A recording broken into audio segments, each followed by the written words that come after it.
ज्ञानवती दोनों एक पुत्र के लिए व्याकुल हो रहे हैं और बराबर जहां भी जाते हैं हमेशा गाते रहते हैं, कवन हराब दुख मोर ओ भोलानाथ, कवन हराब दुख मोर, कवन हराब दुख मोर ओ भोलानाथ, कवन हराब दुख मोर, कवन हराब दुख मोर ओ भोलानाथ, कवन हराब दुख मोर, कवन हराब दुख मोर कवन हराब दुख मोर। इतना ही नहीं, दुख ही जन्म भले दुख ही कमावल, दुख है जन्म भले दुख ही कमावल, दुख ही जन्म भले दुख ही कमावल, दुख है जन्म भले दुख ही कमावल, सुख सपने हूँ नहीं दे ओ भोलानाथ, कवन हराब दुख मोर, सुख सपना नहीं दे ओ भोलानाथ, कवन हराब दुख मोर, सुख सपने हूँ नहीं दे ओ भोलानाथ, कवन हराब दुख मोर,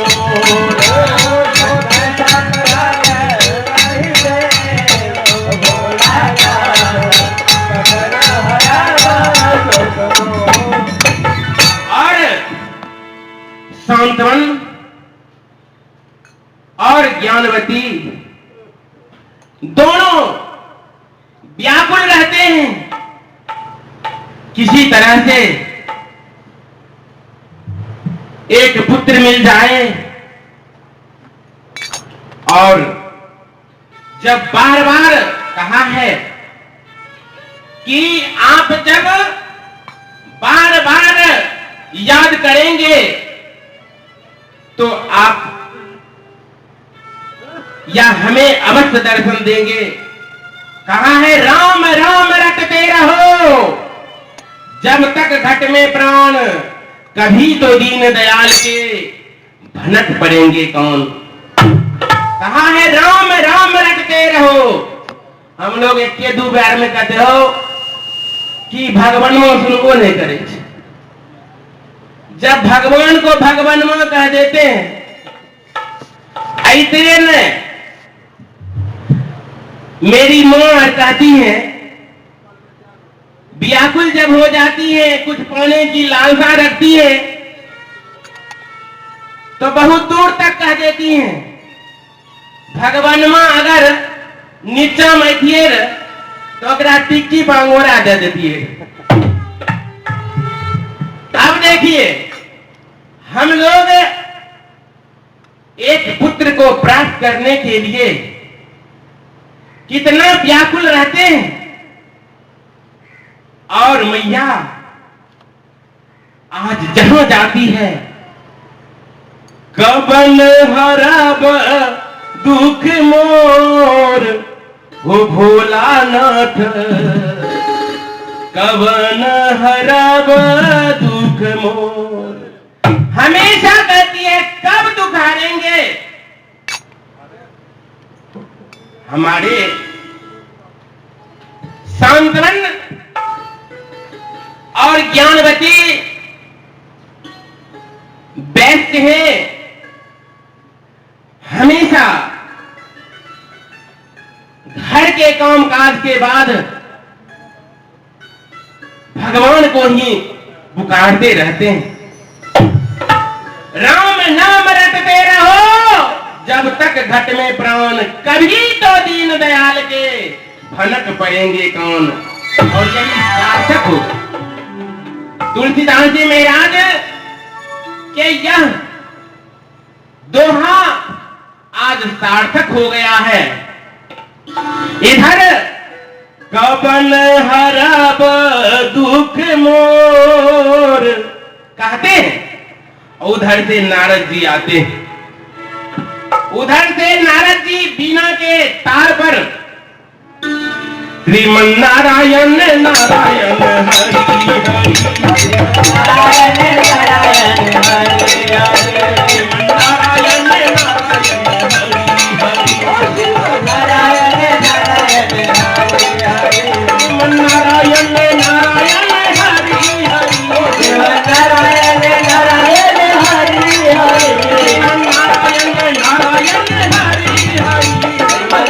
नारायण नारायण हरि हरि नारायण नारायण हरि हरि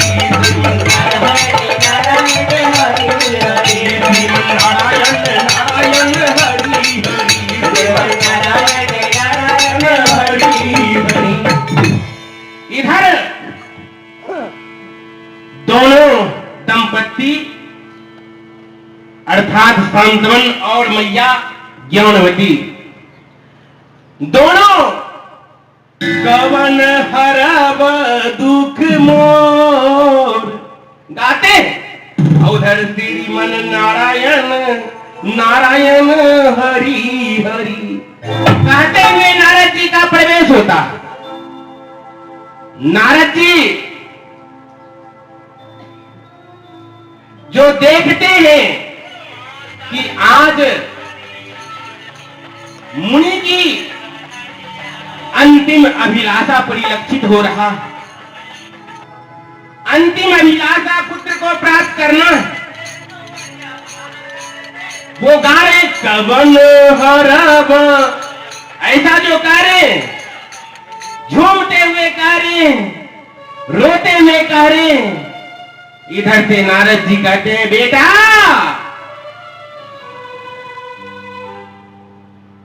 उठो, क्या चाहते हो? गलतियां होंगी क्षमा करेंगे, थोड़ा शांति का दान देंगे। कहा है ये सत्संग नीरस है, इसमें हम सब गा सकते हैं, ललित भजन गा सकते हैं, निर्गुण गा सकते हैं, सोहर गा सकते हैं, पर नाच नहीं सकते। जहां नाच होता है वहां तो फिर भीरम भीर विरम वीर, मुक्कम मुक्का धक्कम दुक्का होते रहता है। चलिए ऐसे संत जनों को देखकर संतोष करूं। और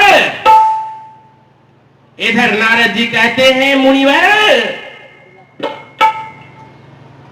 उठो, क्या चाहते हो? ज्यों ही नजर सांत्वन का नारद जी पर पड़ा, चरण गहो अकुला, आकुल होकर चरण पर गिर पड़ते हैं। आंख से नीर छमा छम बह चली, आंख से नीर छमा छम बह चली,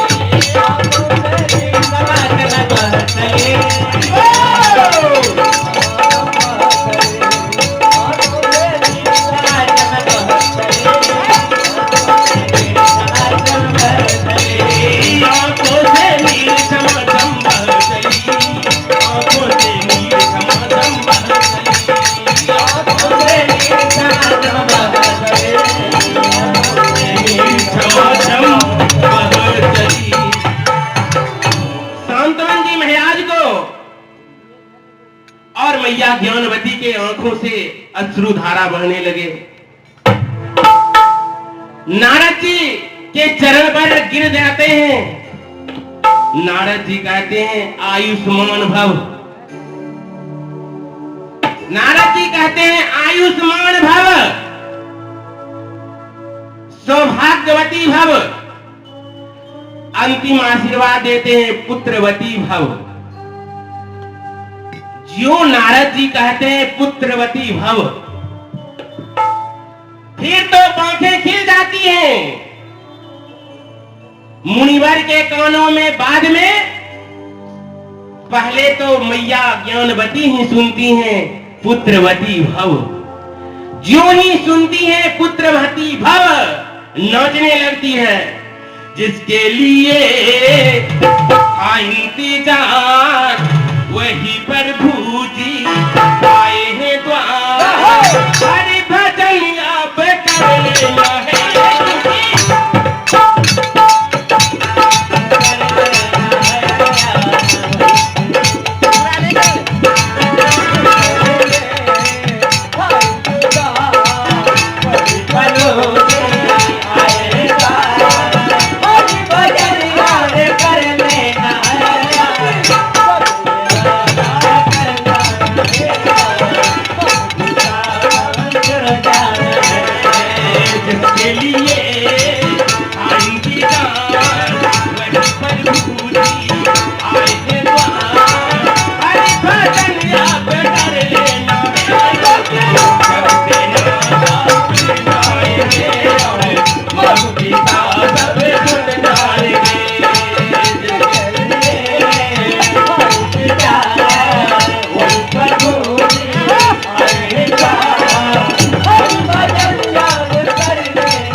कुछ नहीं मिला।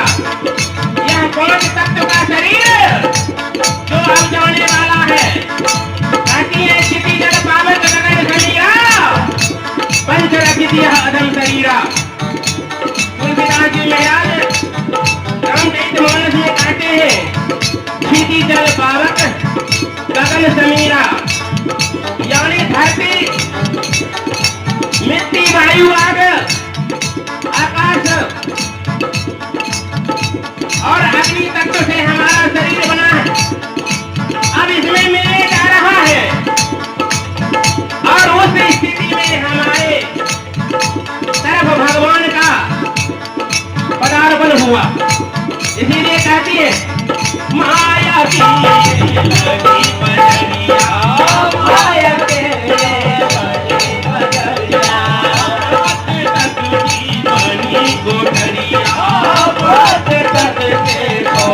कोठरिया, माया की ये लगी बजरिया, माया के बजरिया।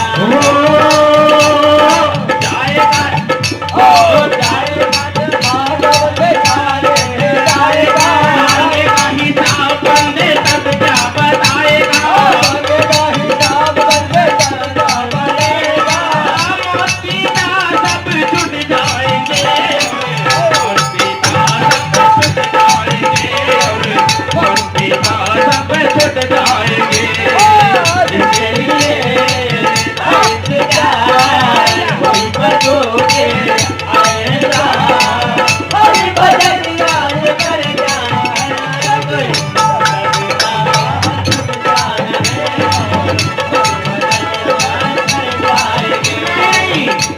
हीरा रतन धन अमोल कमाया, हीरा रतन धन अमोल कमाया। हम लोग आज इकट्ठा धन को करने जा रहे हैं।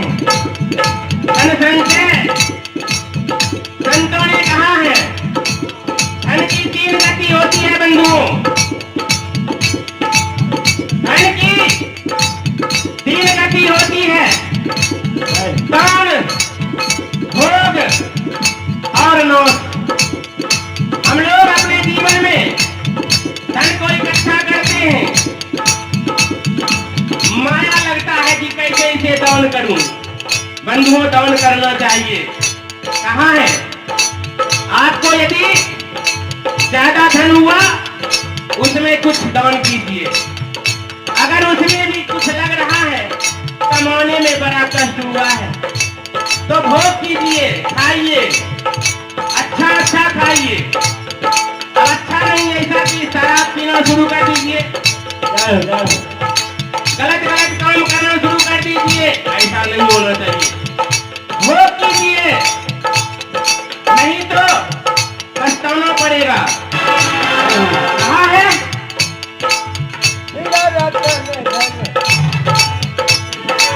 हीरा रतन धन अमोल कमाया, हीरा रतन धन अमोल कमाया, रास रंग में जीवन बिताया, रास रंग में जीवन बिताया। खाली हाथ आया बंदे खाली जाएगा, खाली हाथ आया खाली हाथ जाएगा। आप जानते हैं सिकंदर के बारे में, विश्व विजेता सिकंदर जो विश्व के विजेता थे और जाने लगे जब तो परिजनों से कहा, ए परिजन, जब मैं मरूंगा मेरा हाथ कफन से बाहर कर देना। कहा मेरा हाथ कफन से बाहर कर देना। फिर क्या था? परिजनों ने कहा, ए महाराज आप ऐसा क्यों कह रहे हैं? आपका हाथ क्यों बाहर कर दे? कहते हैं सिकंदर, ए भाई, लोग ऐसा नहीं समझे कि सिकंदर विश्व विजेता था और अपने हाथ में धन लेकर जा रहा है, इसीलिए मेरा हाथ कफन से बाहर कर देना। इसलिए बंधुओं, जब आप जाएंगे तो खाली हाथ जाएंगे। आए थे उस समय खाली हाथ आए थे, आप जब मरेंगे तो आपके बेटा या बेटी कफन में जेब नहीं लगाएंगे कि पिताजी बहुत कमाए, इसमें 2 हजरिया 5 भी रख दें, कुछ नहीं जाएगा। इसीलिए संतों ने कहा है, ओ खाली हाथ आया बंदे खाली ही जाएगा, खाली हाथ आया खाली ही जाएगा। एक बाबा की तरफ से 10 रुपये का आशीर्वाद आया है। बाबा के चरणों में कोटि कोटि नमन। बाबा के लिए मेरे पास तो कुछ नहीं, पर भगवान से विनती करता हूँ कि हे भगवान, मेरे बाबा जी को निश्चित स्वस्थ रखिए ताकि बार सत्संग में आए। ओ आया है खाली हाथ खाली ही जाएगा, खाली हाथ आया खाली ही जाएगा। आगे का हिसाब बंदे तब क्या बताएगा,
उधर से नारद जी कहते हैं हैं कि पुत्रवती भव, जो ही मैया